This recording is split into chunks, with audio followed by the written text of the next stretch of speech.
She's like the female James Bond. She's safety chick. The safety chick. I love that safety chick. That's what She I calls own it. herself the safety chick. I was a stalking victim, having to learn every possible aspect of personal safety to stay alive. The safety chick. We love her. Yeah.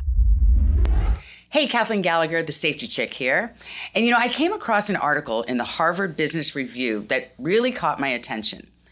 It was a study done on why sexual harassment programs are backfiring.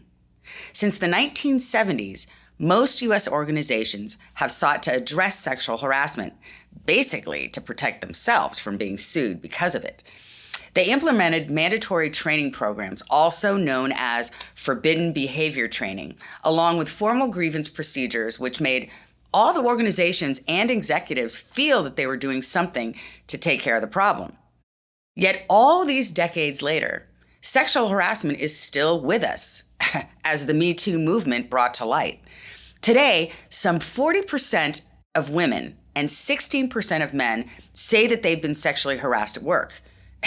And remarkably, that number has not changed since the 1980s. But given how widespread grievance procedures and forbidden behavior training have become, why are the numbers still so high? Well, here to discuss with me today, in studio, in my very studio, is USA Today bestselling author and employment attorney, Jeanette Escudero. Hi, you are my first real life person in here. So excited that you're here. Thank you for having me. Anytime. It's a wonderful studio. Thank I'm very you. impressed. I like to think so. Anyway, so tell us your background. How'd you get into law and. Yeah. So, always wanted to be an attorney since I was little, and went to law school. I graduated, I think I was 25, maybe 26. Did real estate law for about 6 or 7 years. Not very exciting. And also there was a huge real estate market crash down in South Florida. I'm from South Florida. And, was lucky enough to know one of the leading employment professionals in really Florida, and I would say more than Florida. He was the former U.S. Director of the Department of Labor. Oh, wow. And he had been doing some consulting work, brought me on, taught me everything he knows, very grateful. And then I've been doing employment law now for about maybe close to 15 years. And it's an exciting law because it encompasses not just paying and whether you're being paid correctly, but a lot of harassment issues and discrimination issues. And no 2 days are the same. I would not think so. Yeah. And so, I want to kind of dive into this article because it really... of course, it doesn't surprise me. You and I both know that we're women. It's alive and well. And, it is. So let's examine a little bit. I want to read and then get your take on some things. Sure. So this article in the Harvard Business Review, they sampled 800 U.S. companies with more than 8 million employees. Wow. And that's kind of how it all started, saying that, no, I mean, this is still alive and well. And they said, the study really the trouble really comes from the harassment training itself. That's interesting. And so it's saying the trouble with harassment training. Does harassment training that focuses on forbidden behaviors reduce harassment? And they said, apparently not. When companies institute this kind of training, our study revealed women in management lost ground. Wow. And then it says, we found that when companies create forbidden behavior training programs, the representation of white women in management drops by more than 5% over the following few years. African American, Latina, and Asian American women don't tend to lose ground after such harassment training is instituted, but they don't gain it either. Wow. So the research shows that harassment training makes men more likely to blame the victims. Wow. Yeah. All right. So this is the question. Why would training designed to educate employees about harassment create backlash? Right? Right. And that's an interesting question. So I mostly represent employers, but I'm not a big bad attorney, because I think if employers are proactive, it does help versus just sitting there and hope, crossing their fingers and hope that these things don't happen. So I am a big proponent in training, but I think you have to be careful too. I'm not sure why they are saying that there's so much backlash. However, I do think it also has to do with the type of training. I'm a very big proponent on managers should have their own training. You don't want to, it's not just open a can of worms, but I think, I think managers need their own training. This is what they say. Okay, so ready? It says, the problem with training is how it's presented. It's exactly what you just said. Typically, it's mandatory, which sends the message that men have to be forced to pay attention to the issue. And it focuses on forbidden behaviors, the nitty-gritty, which signals that men don't know where the line is. The message is that men need fixing. Yeah. I mean, look, there are women that are harassing now as the women come into the workplace. It's not uncommon. But at the end of the day, the numbers are there. It's men. It's like 70% of the men or the harassment cases are men to women. And then, there's some women to women, men to men, but it's mostly men harassing women. So I think if you take the men on to the side or the management, which unfortunately is mostly men still, it's a well, man. We get, it's a the male, article, it is. It's still and so it said, what they were saying is, you should start any training by telling a group of people, this is the facetious part. They go, start any training by telling a group of people that they're the problem and they'll get defensive. Absolutely. Once that happens, they're much less likely to want to be a part of a solution. Instead, they'll resist. So, absolutely. So in a lot of the trainings, we have to be very careful how we do the trainings. We try to make them a little bit example driven because I think that, and especially men, they think these things don't happen because they don't understand what harassment is. That asking that lady out once, it's not necessarily harassment. But if you're doing it every day, and you think you're being funny, it's not always funny. It makes you uncomfortable to come to work every day. So you can't start it with pointing the finger at everybody or just saying, hey, you guys, you are the problem, because not every man. No, and the other thing is, I always say on this show because, the number one crime victims in the world are women, and generally sexual assault and it's men. So it's like the numbers don't lie. But this is absolutely not a man-bashing podcast. No. And I know you're not either, but it's just, absolutely. How do you get around this situation? Well, you have to talk about it. You have to talk about it. Sometimes it's that almost like low-grade harassment that we see where, listen, there are the horrible situations that you see, and you see it on the news, you see it in Hollywood. Okay, those happen. But for the most part, what we see, and we see it every day, otherwise I wouldn't have a job because I'm there to investigate a lot of these things and educate them. It's that low-level harassment where it's the joke, the gender joke, you're just a lady. Let me pick it up for you. And I'll tell you, with the corona, what we've seen is a lot of employers don't want to hire women these days. And that is a form of discrimination and harassment. Why? Because if you have to go home and teach your children, who's going to teach them? Are the husbands? And listen, I have a great husband and he helps me a lot. But at the end of the day, it's the women that are there having to teach them. So that is why a lot of employers now are thinking, so we're regressing a little bit here. Yeah, because they're saying, well, look, how much time are you really giving to your job if you're there being the mom, the cook, So, Oh my gosh, I didn't even really think about that. Oh my gosh. Corona. So yeah.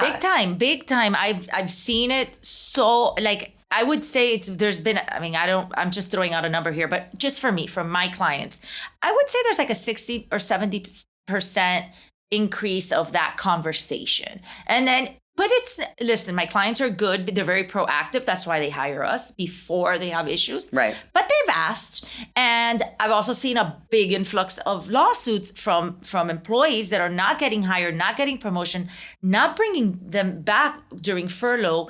And you look, wow, they're all women. Why is that? Well, because if the child is in school and has to quarantine and has to stay home and homeschool, it's the moms who are doing it. It really is. And it's just, and again, it's not a man bashing thing. I love men. Right. I have no problem with men. I love men. My husband's great. But it is the fact that the women are the ones that have to stay home most Yep. of these times. Wow, that's gonna. So why are you going to hire a woman who's going to have to take all this time off to homeschool when you have her husband or a man who leaves it to the wife and he can go right back to work? Right, and he's in his home office. You know, Not paying and attention. Not paying attention, except for when the kid sneaks in behind him. and is on camera. Which is funny. I know, those are good. Yeah, gosh, that's such a good point. Yeah. So, this is the thing. Even so, what do companies usually do when they find men culpable in a grievance process? And this is funny. They're being facetious again, but it's true. Send them to more training. Yeah. Which is like for sure. beating a dead horse, right? By then, of right? course. Listen, I'm of the opinion that people don't change to a certain extent. I mean, you can alter your behavior a little bit, but these men that are harassing and men that are harassing often, because it's one thing, hey, I didn't know that joke offended her, and then they stop. Right. Okay, we have that all the time. I would not terminate somebody for that. But it gets more than that. It's that mentality of like, oh, she should just laugh. It's not a big deal. Get over it. That attitude, I don't think it's changeable. And I don't think retraining somebody necessarily would work. I do think that companies do it as a, CYA situation, cover your ass situation. Absolutely. Because they got to do something, right? They can't Right. just ignore it. But ultimately, I might, in those situations, recommend, hey, this is not, you're either going to get sued from him for wrongful termination, or you're going to get sued from her for harassment. Somebody's got to go, and it should not be her. You need to let go of this guy. He's not going to change. Do you think the behavior, you said something in the beginning, giving the example of the guy that just keeps asking the woman out, again and again and again. I can't, that is So annoying. It's so annoying. It's annoying. And it's like, you're trying to be nice and then you have to work with a guy, so you don't want to like hurt his feelings or whatever. Right. But at the same time, stop it. Just stop, That's funny, and I don't want to segue into my book, but it does have a lot to do with my book. Like, we women, when that happens, why don't we just, men would make it very clear that they're not interested. We beat around the bush. We kind of apologize for that. I'm sorry, I'm dating. Well, listen, we're at work. We're just not interested. Why can't we be more, and we're so assertive. With what I know of you, what you've known of me, we're assertive, women that we say what we are. But when it comes to things like that, I don't know why we're not assertive enough. Well, and the thing is in my training and what I tell women all the time is, you have to make boundaries and you have to be clear. And, being so nice, I guess, I always think of the victims of Ted Bundy, right? I wish they probably are thinking back, God, I wish I wasn't so nice to that serial killer. Right. You know what I mean? So yeah, you got to have your guard up, and no means no. If you're not interested, you're not interested. Right. And the thing is, guys, do not think that asking again and again and again and again, it never works, is going to change her mind. No, that's called stalking. It's too much. It's like the fine line between, too much. And you hear the stories, because I've gotten this for years. Everyone's saying, oh, the safety chick. Yeah, it is kind of hard dating when you're the safety chick, but I weed them out quick. But no, I've got guys saying, I asked my wife out 50 times before she said yes. And I'm just like, that's a little weird. Yeah. I'm like, wait, you just beat her down? So now like, she's fine, stuck with you like ball and chain? That's weird. But yeah, so anyway. Yeah, no, look, you don't just keep asking the same person out. If they say no, it's not, and it's work. Well, and here's the thing. That's why a lot of, companies have rules that you cannot date employees. Right. And I'm a huge proponent of that, because it eliminates, don't even ask. Don't even try that, don't even, and I have amazing stories on just these sexual harassment things where, Well, tell us a few, for God's sakes. We love this. I'll tell you one that I always use as an example in my trainings, because, when I do these trainings, the staff rolls their eyes and they're thinking, ugh, she's back. And it's more of the same that doesn't really happen.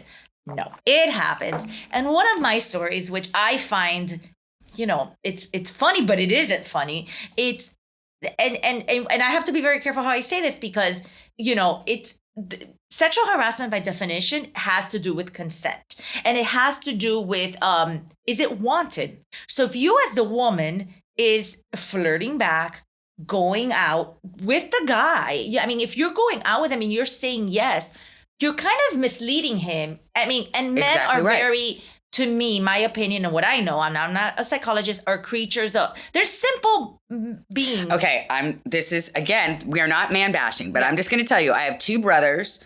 Yeah. I was married to a football player, and I have all 3 boys. And I'm just telling you, I kind of know you guys now. You're Yeah. not, you're a simple people. You're very nice. And, you know, it's If you say yes, you're going on a date, you're giving him the impression that you like him. Of course. I mean, And- we might have all these other things that we're thinking. So, which goes back to men.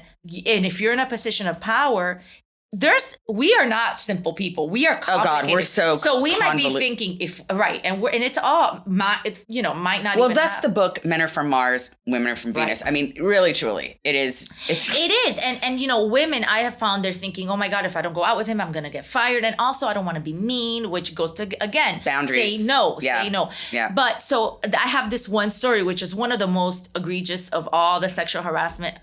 Well, maybe there's been more, but this one's really, it was in a like a bar kind of setting, which the rules are a little lax because people are drinking. Sure. So he kept asking, as a manager kept asking one of the what do you call it? Like the bar girls, Cocktail waitress?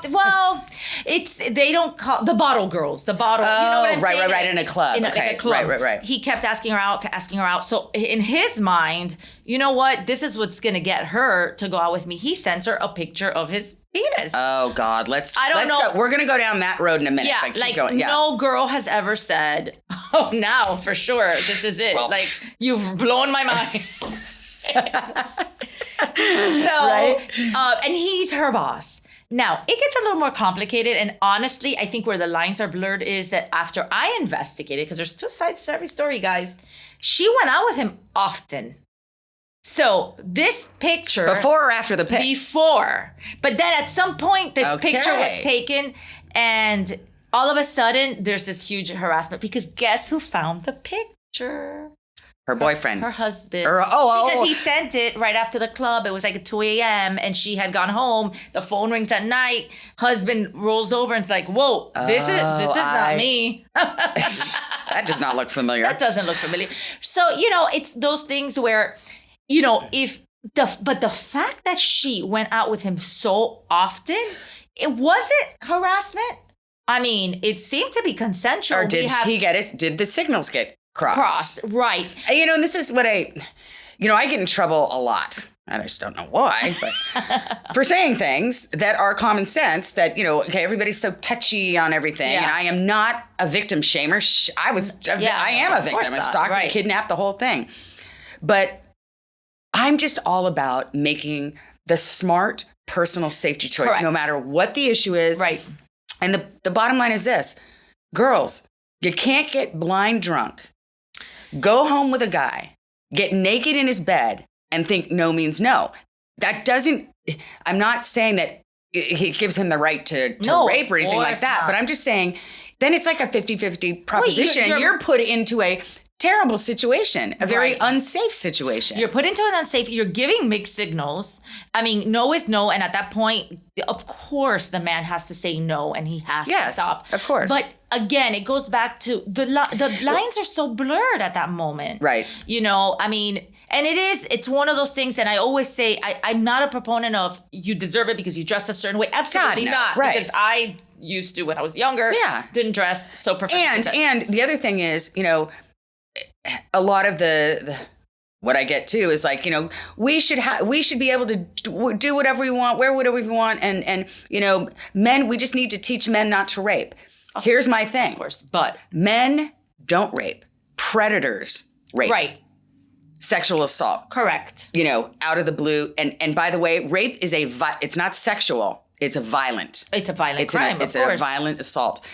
What we're talking about here is sometimes within these sexual harassment workplace cases, things can get kind of blurry. So those are really tough. It is tough. And we'll get the cause, we'll do the investigation as a third party, and it's funny because I would say in all the cases I I get.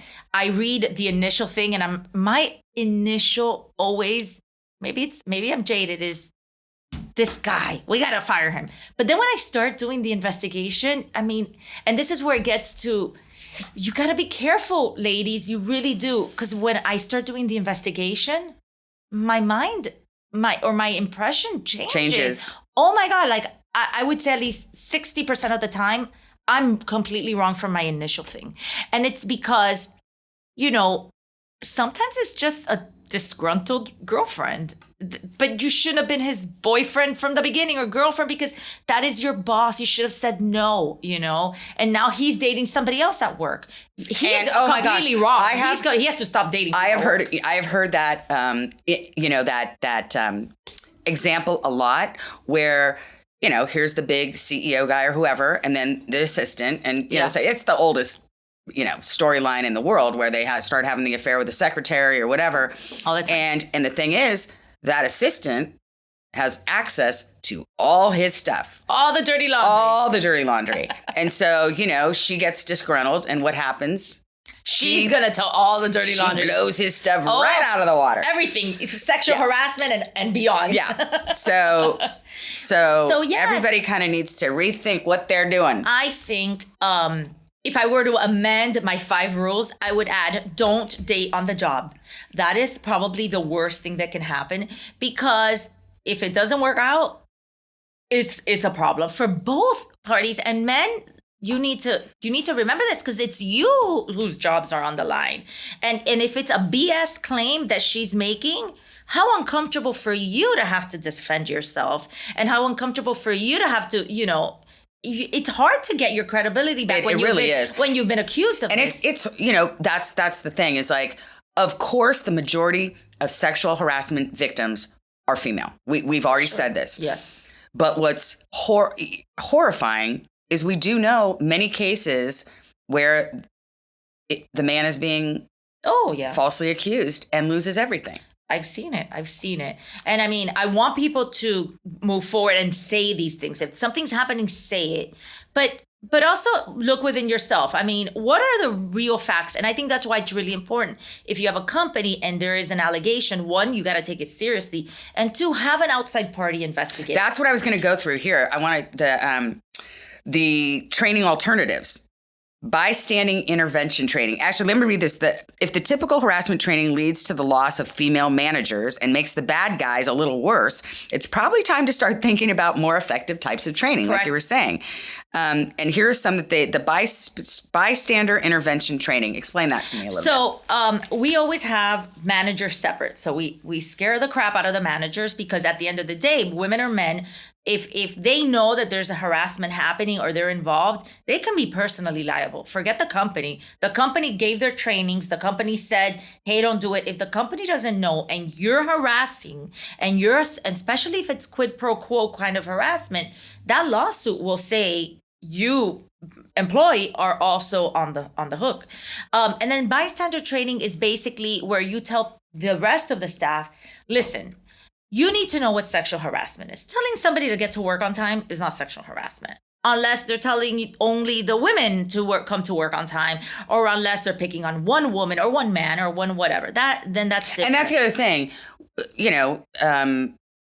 all different, LGBTQ, all of that. It's not, we're not just saying. Yeah, everything. Yeah.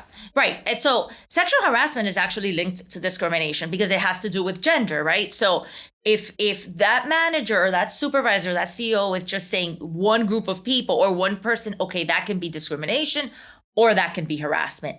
But so bystander training is, hey, this is the definition of harassment, right? The definition of harassment is basically unconsensual or unwanted, of a sexual nature, harassment of a sexual nature. And if you see it, you can't just be complicit. You can't just see it and pretend to not see it and walk away. You gotta say something, because it doesn't change. And I will tell you, if you don't say something or you don't do something, you're gonna be next, or someone else is gonna be next. And also, by definition, and this is interesting, harassment doesn't have to be between the 2 people involved. So for instance, and we've seen this, if you and your boyfriend are at lunch making out in a corner, and I am trying to have lunch and I feel this is uncomfortable, it's inappropriate, I don't like it, I can be a victim, even though I'm not the one involved in that. So I need to come forward. So I think the key is education, and educate the rest of the people that everybody needs to be on the same page, and everybody needs to feel that they can come forward. But you also have to foster an environment where people can come forward. That's what okay. So that was the, the manager training. And it says the trouble with, that's what I wanted to go back to is you really want to create, and I do this because I speak a lot to directors of security and corporations, and, how do you create a safe environment, with people? And number one, you have to create a respectful environment. Absolutely.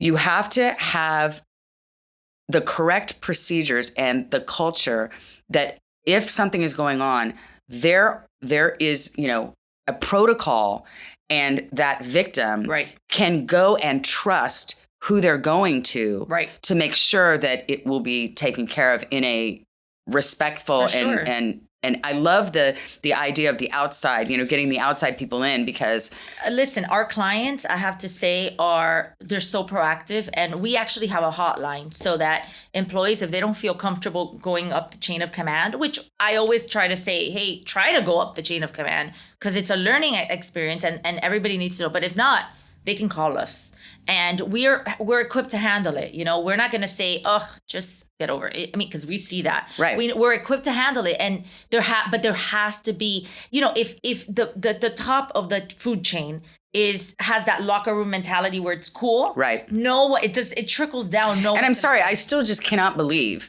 in this 2021. It happens every day. I would be unemployed. Yeah, exactly right. No, it happens You're right. every day. I just find it's so are you kidding me? It's insane. And to be honest, I think it's happening more now because of COVID and the women situation. Well, that was I wondered that too, is I understand. And that was such a great point you made at the very beginning about how women are being discriminated against. 100%. We're being set back. This Corona set us back 100%. But what has any sexual harassment kind of case has been? I mean, because everybody's on Zoom. Well, except that one guy that got fired. Except that one guy. Except that one guy. I know. I still see it. I haven't seen a decline. You would think that when the Me Too movement came up, the Time's Up movement came up, you would think there would be a decline. I haven't seen one. I will honestly tell you that I have not seen a decline. I've seen a more training and better training. Yeah. But I have not seen a decline in harassment cases. And you would think so because, we were talking earlier about the money that the corporations are coughing up because of lawsuits. In Florida, only in Florida, it costs companies about last year it cost about $170 million just to defend it. That doesn't mean the payout, that just to defend it. It can put a small company out of business. This is such an important thing. That's why, as you said, it's so important to nip this in the bud and create, for all you business owners out there, for all you, people that really value your jobs in supervisory levels, nip this stuff in the bud. You have to. Yeah. So, and it's embarrassing. Who wants to have their picture on TV for sexual harassment? Come on. Right. Yeah. Right. So what, what, other than training, what do you think is the most, where do you think we are? What do we really need to be doing? I love that's why I do these shows, because we need to make people aware that this is still going on. I think the most important thing is speak up. I think our generation, more or less, we're kind of just, it's not that we're okay with it, because we're not, but we don't speak up because we're so used to it. And even that, what I call low level, oh, she's just being a bitch, which is the word that they use to describe women like us, which are vocal. We shouldn't put up with it. That isn't okay. They don't do that to men. So I think one of the things is we need to be more able to speak up. I think that's the number one thing. I think education is so important as well, men and women and the workplace. And I think that, dating in the workplace big, huge no-no. I mean, avoid it at all costs. Unless you really think that it's your dang soulmate. What are you going to do? I guess. Right? I mean, yeah. Like in the movies. Then doesn't It could happen. The Proposal. Listen, that's my favorite movie. I've written a lot of books, and I've written. Oh my God. Okay, wait. We have to get. All right. I want to finish this up because then we got to get really into it. Yeah. We'll talk about it real quick. So. All right, so let's just do this. Let me read, because I always do the safety chick rules, like the top 5 things. So let me read those off so that our viewers and listeners get that. And then I'm going to circle back around and tell you who the real Jeanette is. 5 tips to avoid sexual harassment issues in the workplace. As Jeanette just said, speak up. Do not be afraid to say something. And as we were saying about, guys that ask out or whatever, be strong, be clear, create boundaries and don't be afraid you don't have to be, don't worry about hurting somebody's feelings. You need to be able to speak your truth. They're not worried. Yeah, exactly. They're not worried about your feelings. So, right. And then educate yourself on what exactly is sexual harassment. Right. Because there are so many different. Everything's not sexual harassment. Sometimes the guy just wants to go out with you. He asked you once and you said no, then you move on. I mean, that's not sexual harassment. It's that constant, all the time. Right. And then by definition, sexual harassment has to be unwanted. And this is what we were talking about. If it's consensual, it's not sexual harassment. Make sure, we're pounding this home to you people, make sure you are making it clear that their behavior is unwanted. In other words, don't say yes to the date and don't laugh at the sexist jokes. Don't you just can't play along. No. Because then I know, we know that feeling of not wanting to be uncomfortable or make the other person. But see, that's where the problem. Yeah, exactly. And we're part of the problem. Right. Because we're not being playing clear, around too. Yeah, exactly. So be professional. Don't talk about sex at work. I mean, it's just not the place. It's just not the place. Know the company culture and be aware that it's not okay. Like the way you speak is not okay. Correct. But also be aware that this culture, this business culture is sex. It's not okay. If it's toxic and sexist, maybe you need a new job because sometimes it's not fixable. And I've seen it where it's not. And maybe that's just not the place you need to work. Yeah. It's not healthy. And again, as we were saying, is like there's no victim blaming. Men do not rape, predators do, but this sexual assaults, that does occur in those blurred lines, and that is a crime and that is wrong. Absolutely. But life is too short to be in a situation that makes you unhappy. Now, look, it's really hard to say, well, then quit your job because that person should be. Absolutely. But if it's the whole culture of the environment, look, I was a sportscaster years ago. And again, like I said, my ex-husband played football. So, the culture, ESPN got in a whole lot of trouble a few years ago because of that environment, because of that culture. So-and-so sleeping with so-and-so and so. So, it starts at the top. It starts with policy and procedure. It starts with a good workplace, a strict workplace. Absolutely. Hey, listen, if the top people are not taking it seriously, it's not going to get fixed. I can guarantee that. And it's not that I'm saying, because I'm the first one to say, don't quit your job. Right. Like, why are you quitting your job? Right. But it gets to a point that sometimes things are not fixable. And maybe you got to sue, maybe you got to do something else, but don't stay there because that's unhealthy. Right. It's just, I've worked in places that it's not fun to work. You don't want to be there. Okay, which brings me to your book. Yeah. So first of all, tell us what you do, what you do on the side. My alter ego. Yeah. So I'm an author. I've written a lot of romance books, which are, looking back, it's the man saving the woman kind of romance thing. But I still have a soft spot for that. I like my romance novels. This is not a romance novel. This is what we call women's fiction or literature. Okay, so what's the name of your book? It's The Apology Project. And it's we're not making light of a big situation, but I tend to use personally in my life humor as almost just my coping mechanism. So it's a funny book with deep topics. And basically Amelia is being sexually harassed at work, and she's the top of the food chain there, and she just gets frustrated, and there's a big altercation, and she finds herself unemployed at 40, and mad, and just, she's friendless because she's been working her ass to get to the top. And now what does she do? So somehow she comes into this idea that she's going to start apologizing to people because she needs her friends and her people back. And it's a book about, we apologize too much. It's almost like an anti-apology book. I love it. Like, we apologize too much for things that some people are owed apologies. And right. She comes to terms with that, as I've come to terms with that. I'm sure there's people that we've hurt. But sometimes relationships just fade. Nobody needs to apologize. And sometimes we just don't. Like, if somebody runs into you in the street and you're walking and you both crash and you spill coffee, we're the first ones to, I'm so sorry. But I mean, why? Why are we, he crashed into me. He's not apologizing. Right. He's probably pissed off that you spilled the coffee. So it's just about learning, boundaries, and she just learning about herself, and, with a lot of humor in it. When does it come out? It comes out August 1st.